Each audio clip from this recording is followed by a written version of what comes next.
कल हमने भाई एक क्वेश्चन किया था 12.1 एक्सरसाइज का एरियाज एंड वॉल्यूम से। एरियाज एंड वॉल्यूम से 12.1 एक्सरसाइज का हमने कल किया था एक ही सम किया था। उसमें देखा कि भाई फॉर्मूला यूज बहुत ज्यादा हो रहे हैं, क्योंकि वो है ही सरफेस एरिया एंड वॉल्यूम का चैप्टर। तो उसमें सरफेस एरिया एंड वॉल्यूम्स वो हम निकालेंगे भाई, डिफरेंट डिफरेंट शेप की कैसे हम उनको लर्न कर सकते हैं, कैसे हम उनको याद कर सकते हैं। अब अच्छी प्रकार मैं आपको ये फॉर्मूला ही समझाऊंगी। देखो पहले शेप कौन सी है। देखो पहली शेप है आपके पास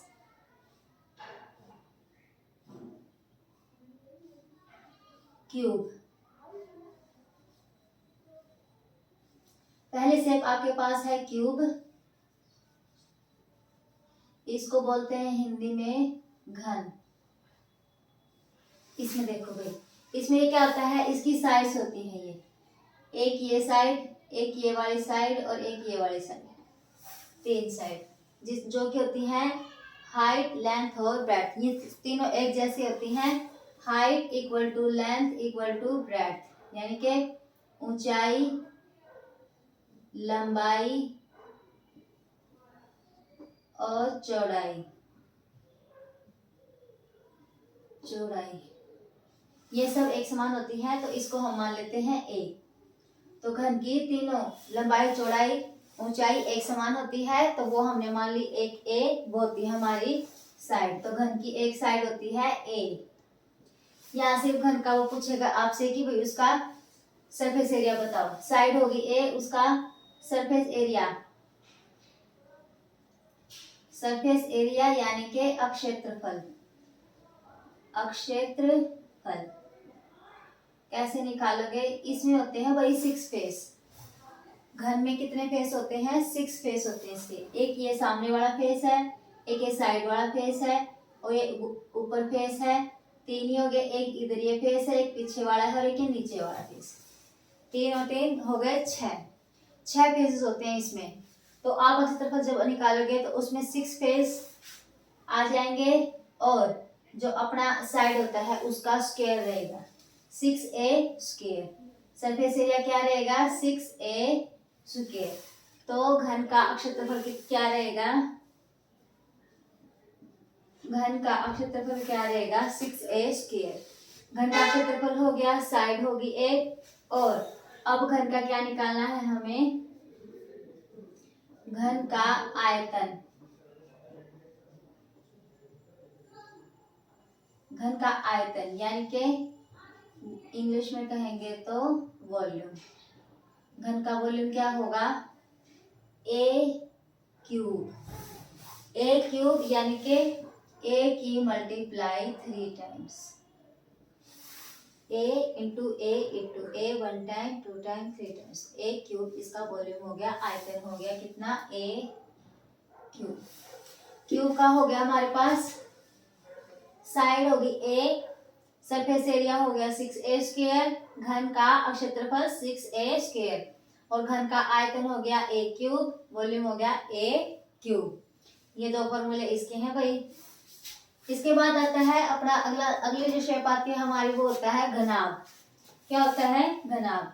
कैसे बनाओगे इसको, ऐसे।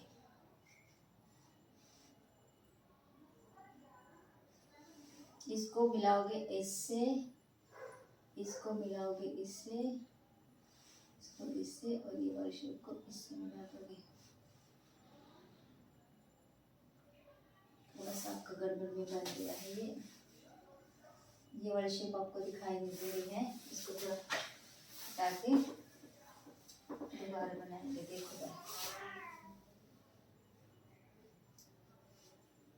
ऐसे,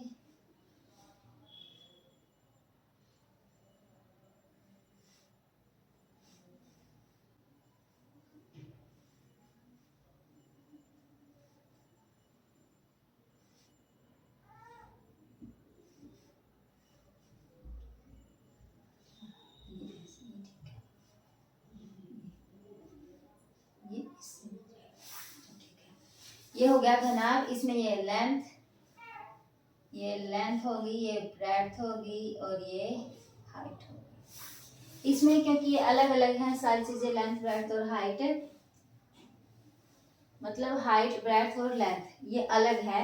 इसमें क्यूबाइड में क्या होता है, लेंथ ब्रेड्थ और हाइट होता है। क्यूब में हमारा एक ही साइड होता है, ए मान लिया हमने, ये सब इक्वल होता है, और इसमें ये अलग अलग होता है, लेंथ ब्रेड्थ और हाइट। लेंथ ब्रेड्थ हाइट होता है, इसमें ये होता है हमारा घनाभ, घनाभ इंग्लिश में बोलेंगे तो क्यूबॉइड,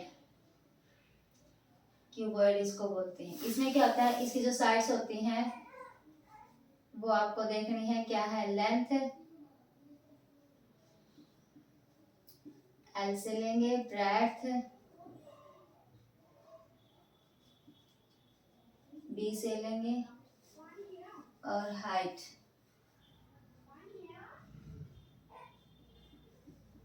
एच। तो इसकी साइड्स क्या होगी, लेंथ ब्रेड्थ और हाइट। तो इसका एरिया कैसे निकालोगे भाई, सरफेस एरिया इसका कैसे निकालोगे, सरफेस एरिया यानी कि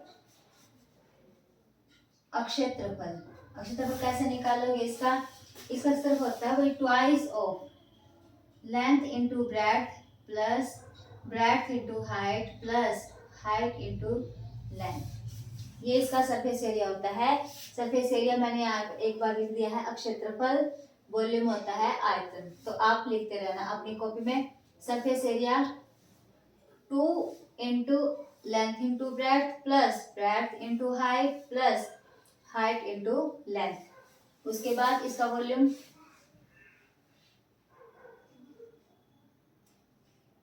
इसका वॉल्यूम क्या होता है भाई, जैसे यहाँ पे हमने किया था ए इंटू ए क्यूब वॉल्यूम, उसी प्रकार इसकी जो साइड्स हैं, इसकी जो साइड्स हैं वो मल्टीप्लाई हो जाएंगी, length into breadth into height, कि इसका वॉल्यूम होगा। समझे? नेक्स्ट शेप हम देखते हैं भाई, चलो।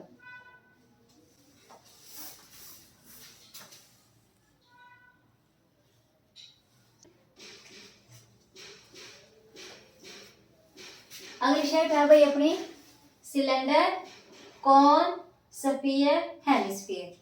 इन सब का भी surface area, quad surface area, total surface area और वॉल्यूम हम ऐसे निकालेंगे। देखो सिलेंडर में क्या क्या है, इसकी साइड्स देखो कौन कौन सी हैं।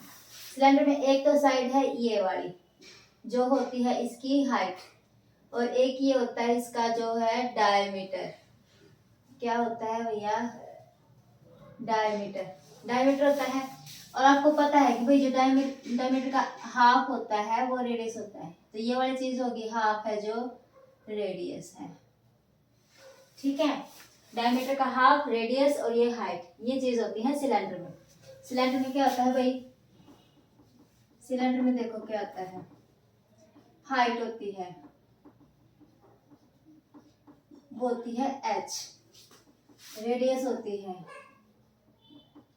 वो होती है r, और जो कि डायमीटर का हाफ होती है।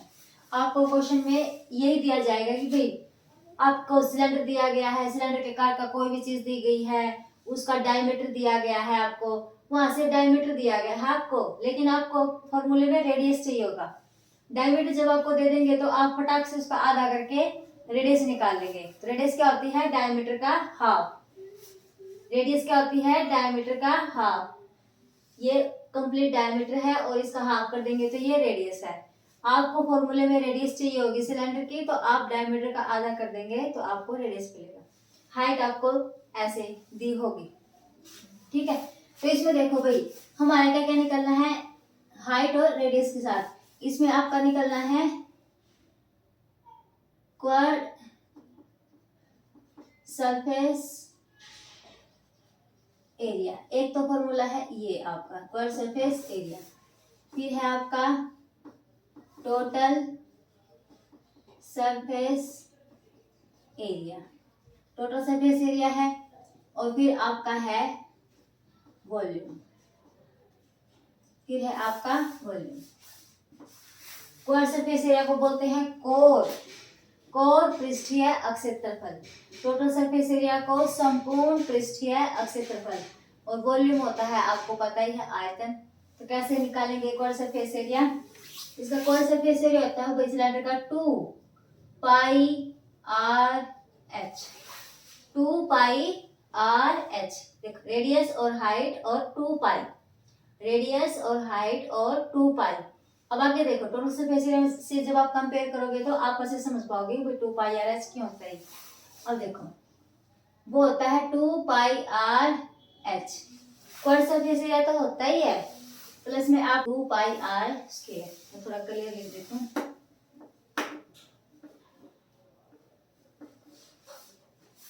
2 पाई आर एच प्लस में 2 पाई आर स्क्वायर। यहाँ से ये जो 2 पाई और 1 आर, 2 पाई दोनों में है और 1 आर दोनों में है, ये कॉमन निकल जाएगा। 2 पाई आर ये कॉमन आ गया तो यहाँ बचा एच प्लस में यहाँ से 1 आर बाहर आ गया तो 1 आर बच जाएगा भाई। कैसे निकालोगे इसको? आर स्क्वायर में से अगर 1 आर को बाहर लेके जाना है तो वो उसको डिवाइड करेगा। ऐसे आर को डिवाइड कर दोगे, आर डिवाइड करेगा, आर डिवाइड करेगा तो आर से 1 आर कैंसिल, तो बचेगा क्या? 1 आर, वो यहाँ पे लिखा जाएगा। ये इसका टोटल सरफेस एरिया है सिलेंडर का। उसके बाद वॉल्यूम क्या होता है इसका? वॉल्यूम इसका क्या होता है भाई? थोड़ा नीचे लिखेंगे। वॉल्यूम इसका होता है pi R square, pi R square H. Volume इसका होता है पाई आर स्क्वायर एच। ये सिलेंडर का था। सिलेंडर के बाद आता है कोन। कोन का देखो भाई, कोन में क्या क्या चीज होती है? कोन में एक तो होती है ये हाइट, यहाँ से लेके यहाँ तक ये होती है इसकी हाइट, और ये होती है इसकी रेडियस। ये हाइट और ये रेडियस। इसमें एक चीज और ऐड होती है भाई, ये जो तिर्यक रेखा होती है, तिर्यक ऊंचाई। क्या होती है? तिर्यक ऊंचाई। और इसको हम अंग्रेजी में बोलते हैं स्लैंट हाइट, और इसको लिखते हैं एल से। तो कोन में देखो भाई क्या क्या चीजें होती हैं? हाइट होती है, स्लैंट हाइट होती है,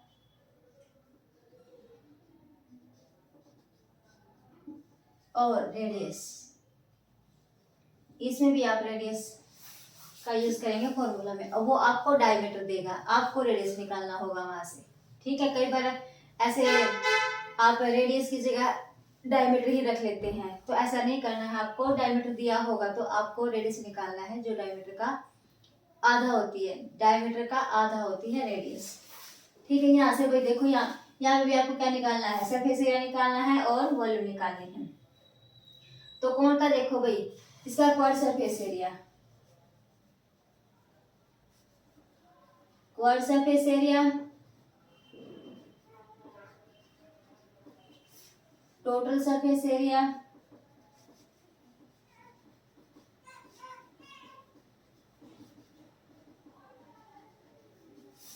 और वॉल्यूम। ये 3 चीजें। कोर सरफेस एरिया देखो भाई, ये कोर पृष्ठ की तरफ होता है, बार बार का होता है। तो बार बार का होता है तो पाई आर और एल, पाई आर और एल, बस इतना। ठीक है, टोटल सरफेस एरिया में क्या हो जाएगा भाई? टोटल सरफेस एरिया में क्या हो जाएगा? इसके एक बेस का एरिया, इसके ये बेस का area pi R square, pi R square. यह सर्कल बन जाता है ना नीचे गोल गोल ऐसे, तो इसका एरिया कितना होगा? पाई आर स्क्वायर, और क्वाड सरफेस एरिया इसका बार वाला मिला के पाई आर एल, ये सब मिला के इसका हो जाएगा टोटल सरफेस एरिया। तो पाई और आर यहाँ से भी कॉमन है, पाई और आर यहाँ से कॉमन ले लोगे, यहाँ पे बचा एक आर और यहाँ पे बच गया एल। तो ये इसका क्वाड सरफेस एरिया था, पाई आर, आर प्लस में एल। क्वेश्चन भी आप इसी तरीके से सॉल्व करोगे। पाई आर, जो भी चीज कॉमन है उसको कॉमन निकाल लेना, बाकी को सॉल्व करके ब्रैकेट में, ये जल्दी हो जाएगा, आसान भी रहेगा कैलकुलेशन में। और वॉल्यूम इसका होता है भाई 1/3 पाई आर स्क्वायर एच। वॉल्यूम इसका होता है 1/3 पाई आर स्क्वायर एच। इसका भी हो गया, ये वॉल्यूम हो गया, ये क्वाड सरफेस एरिया हो गया, टोटल सरफेस हो गया। सिलेंडर का और कोन का हमने कर लिया है। अब हम करेंगे स्फीयर का। अब हम करेंगे भैया स्फीयर का।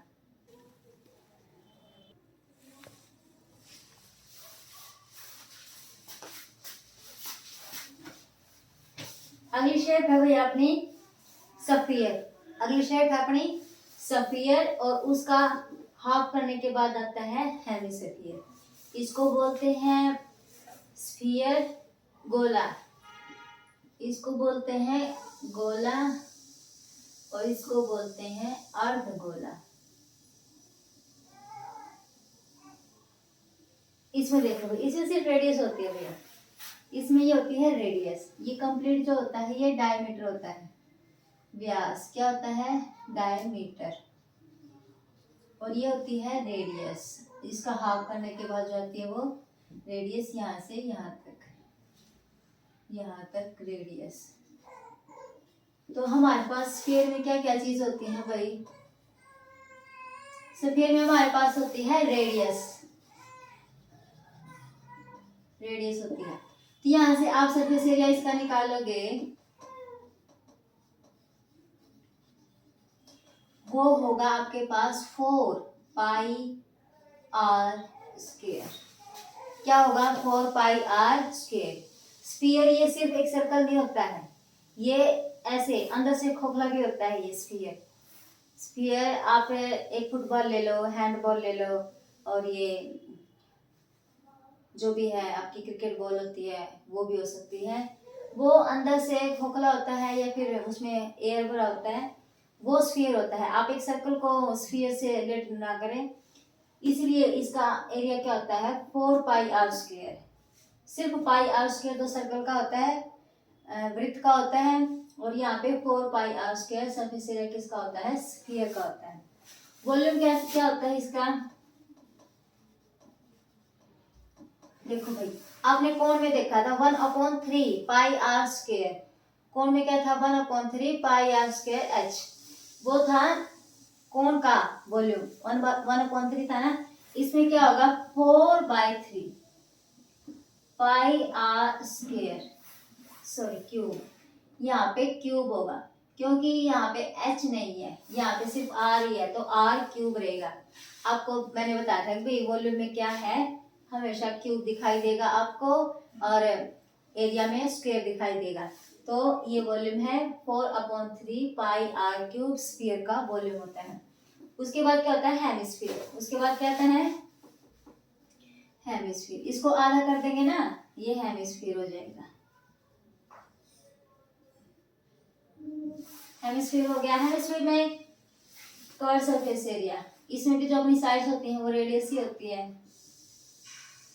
ये रेडियस, ये यहाँ से यहाँ तक भी आर ही होता है और यहाँ से यहाँ तक भी आर ही होता है। ये बहुत बार आपके क्वेश्चंस में पूछा, मतलब आपको अंडरस्टूड होगा कि भाई ये वाली चीज जो है वो आर है और ये तो आर है, ये पूरा डायमीटर है, ये आर है तो ये भी आर ही है।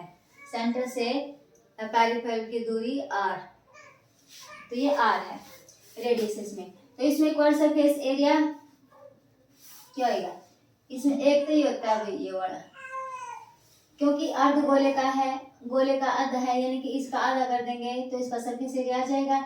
4 पाई आर स्क्वायर का आधा करेंगे तो 2 पाई आर स्क्वायर, तो 2 pi R square, 2 pi R square अर्ध गोले का क्या होता है, एक curve surface area.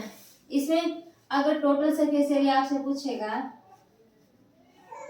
Total surface area, तो आप क्या करोगे, 2 पाई आर स्क्वायर तो आपके पास है ही, और ये जो बेस का एरिया आपके पास होगा ना, ऐसे गोला बनेगा इसके नीचे, ऐसे करके पूरा गोला, ये ऐसे बनेगा, ये गोला बनेगा, ये वाला इसमें तो 2 डायमेंशन दिखाई दे रहा है आपको, वो ऐसे पूरा गोला आता है, पूरा गोला आता है। तो उसका वृत्त के जैसा होता है, उसका एरिया भी ऐड हो जाएगा इसमें, पाई आर स्क्वायर, तो ये हो जाएगा 3 पाई आर स्क्वायर। ये बहुत ही इंपॉर्टेंट फॉर्मूला है, ये आपको बहुत याद रखने की जरूरत है। टोटल सरफेस एरिया एक हेमिस्फीयर का 3 पाई आर स्क्वायर होगा, और इसका वॉल्यूम क्या होगा, अर्धगोले